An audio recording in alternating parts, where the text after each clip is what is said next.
តពីវិស្មការដែលក្តៅចប់សគ្រប់គ្នានឹងគឺអត់តស្បាយចិត្តទេដោយសារអីដើរលើអត់តឆ្អែតផងនោះឬសកាក៏បានឡើងហើយក៏បានសួរទៅកាន់អ្នកទាំងអស់គ្នាថាតើយើងគួរតែជ្រើសរើសយកផ្ទះខ្មោចហាងកាហ្វេឬមកកន្ទប់អាហារឬសកានឹងគឺចង់ដឹងចម្រើសឬមកក៏គំនិតរបស់អ្នកទាំងអស់គ្នាដោយសារអីគឺចិត្តដល់បនស្លាញ់អីចឹងទៅត្រូវតែរៀបចំនៅពេលដែលពួកគេបានចេញញញដែរយូគីហេរ៉ូក៏បានសួរទៅកាន់ហេដាកាថាតើហេដាកានឹងញ៉ាំអាហារថ្ងៃត្រង់ហើយនៅម៉ារីនឹងក៏បាននិយាយថ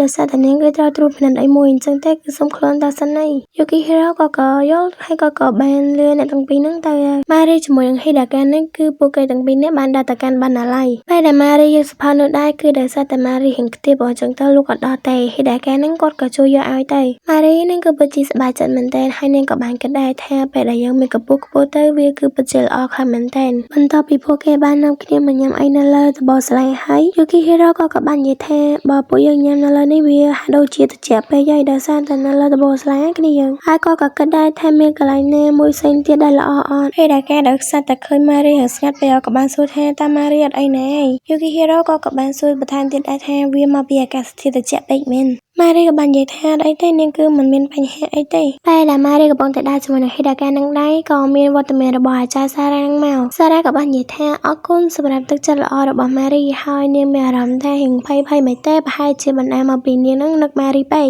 ហេដាកាក៏បានចាប់លើកដៃរបស់សារ៉ាព្រមទាំងសួរថាតើសារ៉ានឹងមកទីនេះដើម្បីអីឬមកក៏មួយទៀតមកទីនេះធ្វើអីសារ៉ាក៏បាននិយាយថាមិនហើយដោយសារតែនាងនឹងគឺចង់ទៅញ៉ាំជាមួយនឹងម៉ារីហើយនេះហើយគឺជាមូលហេតុដែលធ្វើឲ្យសារ៉ានឹងនាងមហោម៉ារីក៏បាននិយាយថាចង់ទៅជាមួយខ្ញុំសារ៉ាក៏បាននិយាយបន្ថែមទៀតថាដោយសារតែថ្ងៃមុនហ្នឹងគឺម៉ារីបានជួយសង្គ្រោះខ្លួនដែលវាបណ្ដាលឲ្យអាខ្សែចងនៅសក់របស់ម៉ារីនឹងខូចខាតអញ្ចឹងទៅសារ៉ាគ្រាន់តែចង់ផ្ដល់អំណោយតិចតួចទៅកាន់ម៉ារីតែប៉ុណ្ណោះម៉ារីក៏បានយល់ព្រមពួកគេទាំងពីរនាក់ហ្នឹងក៏បានទៅជាមួយគ្នាទៅពេលនោះដែរយូគីហេរ៉ូក៏បានសួរហេដាកាថាតើមានរឿងអីមែនហេដាកាក៏បាននិយាយទៅថាម៉ារីជាមួយនឹងសារ៉ាហ្នឹងគឺបាននាំគ្នាទៅហើយយូគីហេរ៉ូក៏ពិតជាភ្ញាក់ផ្អើលមែនទែនហើយសួរថាតើវាអាចកើតឡើងដោយរបៀបណាហេដាកាក៏បានប្រាប់តាមដំណើរដើមរឿងទៅបន្ទាប់មកពួកគេក៏បានខលទៅជាមិត្តភក្តិនឹងគ្នាការមកមើលជាមួយនឹងសារ៉ាហើយនឹងម៉ារីវិញគឺថាពួកគេនឹងកំពុងតែដើមគ្នាដើរមើលសាច់ចង្សក់សារ៉ាក៏បានសួរទៅកាន់ម៉ារីថាតើម៉ារីចិត្តអត់ចំណែកឯម៉ារីវិញគឺរៀងអៀនមួយក៏មិនរៀងភ័យក៏មិនដឹងដែរសារ៉ាក៏ងាកមកសួរថ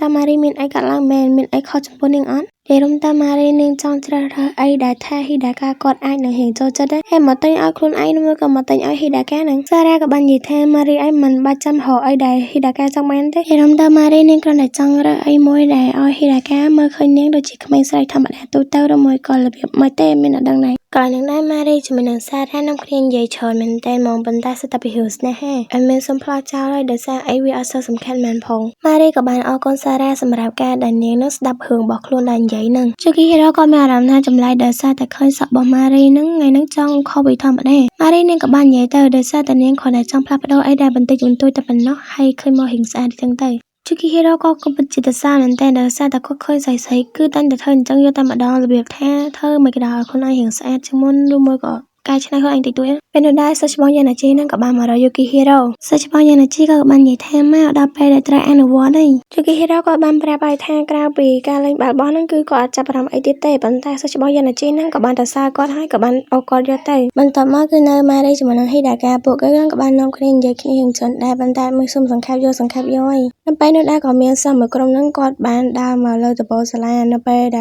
លរៀបនឹងបើកទ្វារហ្នឹងហេដាកាជាមួយនឹងម៉ារីក៏បានចេញមកធ្វើឲ្យពួកគេទាំងអស់គ្នាហ្នឹងគឺមានជាការភ្ញាក់ផ្អើលមែនទែនហើយបរិមម្នាក់ហ្នឹងក៏បានយកអាកាមេរ៉ាហ្នឹងដើម្បីថតហេដាកាគាត់ក៏បាននិយាយបន្ថែមទៀតថាគាត់ហ្នឹងគឺមានរូបភាពដ៏អស្ចារ្យហើយបើគាត់នៅក្នុងថ្នាក់វិញគឺថាមានជាការនាំគ្នាប៉ាហ្មងថាណាគេចាញ់គឺត្រូវតែទិញអីវ៉ាន់ពេលរុំទៅម៉ារីយើងហើយជាមួយនឹងយូគីហេរ៉ូហ្នឹងគឺចាញ់នឹងឯងអញ្ចឹងទៅពួកគេគឺត្រូវតែទិញអីវ៉ាន់យូគីហេរ៉ូក៏បានសួរទៅកាន់ហេដាកាថាតើហេដាកាហ្នឹងអាចជួយខ្លួនដើម្បីទៅផ្សារទិញអីវ៉ាន់បានអត់ហេដាកាក៏បានបដិសេធដោយសារតែគាត់ហ្នឹងក៏ល្វល់លួចគ្នាដែរការតុបតែងរបស់ហេដាកាធ្វើចេញមកឡើងអស្ចារ្យតែម្ដងហើយនិយាយថាមួយហ្នឹងគឺនាំគ្នាហៅហេដាកាហ្នឹងថាគឺជាព្រះថែមទៀតផងដោយសារតែស្នាដៃរបស់ហេដាកាហ្នឹងគឺធ្វើចេញមកមួយហ្នឹងឡើងលយហ្មងនិយាយរំទៅយូគីហេរ៉ូហ្នឹងក៏អត់ចង់ពឹងហេដាកាដែរប៉ុន្តែពួកគេនឹងទៅទិញអីវ៉ាន់ហ្នឹងច្រើនមែនតើហ្មងម៉ារីនឹងក៏បានគិតដល់នឹងដែរហេដាកាហ្នឹងក៏បាននិយាយថាយូគីហេរ៉ូបើសិនជាអ្នកទិញអីវ៉ាន់មកច្រើនអីអាចខលទូរស័ព្ទមកគាត់បានដែរចាំគាត់ទៅជួយពេលនោះដែរក៏មានបរិមម្នាក់ហ្នឹងដើរមកសួរហេដាកានិយាយរំទៅដោយសារតែថ្នាក់របស់ម៉ារ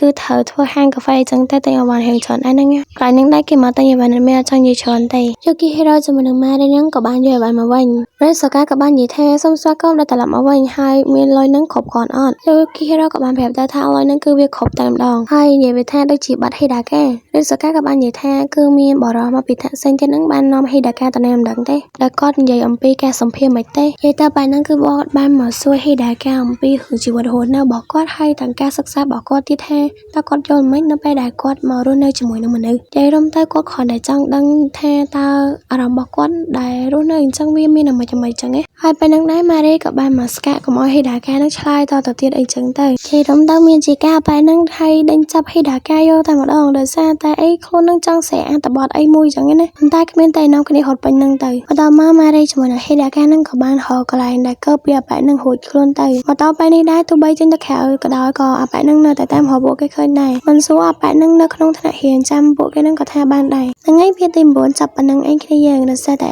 មានអសុខខ្លួនឯងចឹងទៅបានតែប៉ុណ្្នឹងឯងមិនឈឺថ្មីខ្លាំងណា